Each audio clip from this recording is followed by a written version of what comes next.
Hey everybody, it's Janice with Creating Through Chaos, and today we're going to make some patriotic stars. So I grabbed some of these wooden stars from Dollar Tree. I grabbed 3 of them. Some striped paper and some star paper from Hobby Lobby. These stencils I got on clearance at Hobby Lobby. I'm just going to use the and symbol, so if you have another stencil that has that, that would be perfect. And you're going to need some red, white, and blue paint. So I'm going to paint 1 star red, 1 star blue, and 1 star white. And I'm going to do both sides. I'm not going to do this on camera because it's really boring for you guys to watch me paint. So you'll get the idea that I'm going to do each one a different color, and I also did both sides.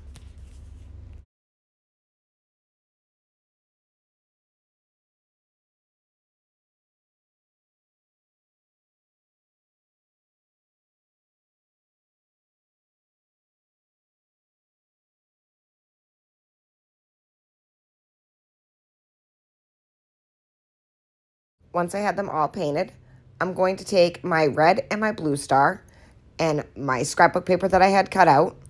And I'm going to cut the scrapbook paper into smaller sizes. So I'm just going to lay the star on them and then cut them into smaller squares that are easier to work with. So once I have that all done, I'm going to take my Mod Podge and I'm going to put a nice light coat of Mod Podge right on top of my stars. And then I am going to allow that to dry.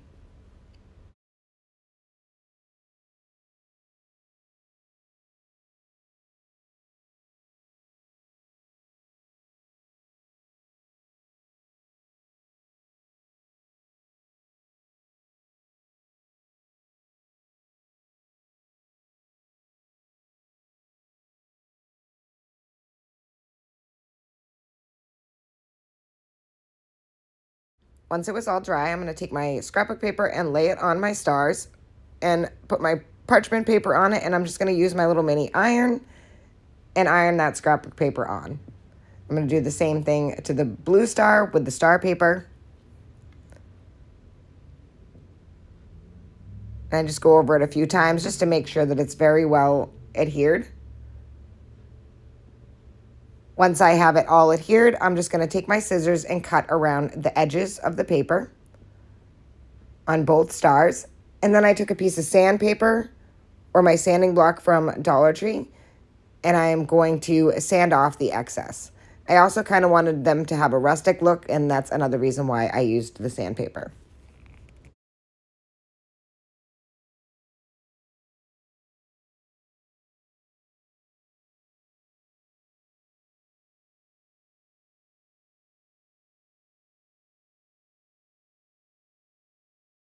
Once I had them all sanded, I'm going to take my little and stencil and my white star, and I'm going to use a very small amount of black paint, and I'm going to stencil my and right on to this white star.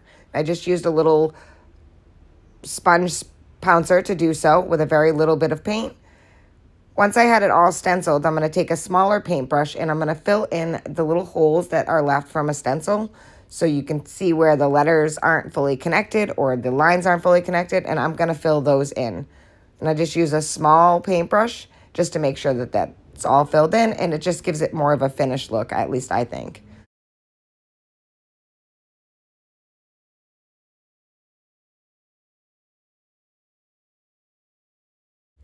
Once the stencil paint was dry, I just took and made a little bow from some Dollar Tree ribbon that I had on hand, and it was red and white, so I thought it kind of went perfect.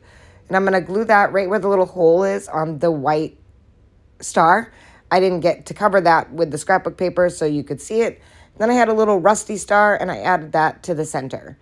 And this is it. I think they turned out so cute. Stars and stripes. And I think these would look really cute staggered on like a tiered tray, or you could just set them on a table or use them as shelf sitters. I think they turned out absolutely adorable. Thank you so much for watching. I hope this inspires you to make one. And as always, don't forget to spread the chaos.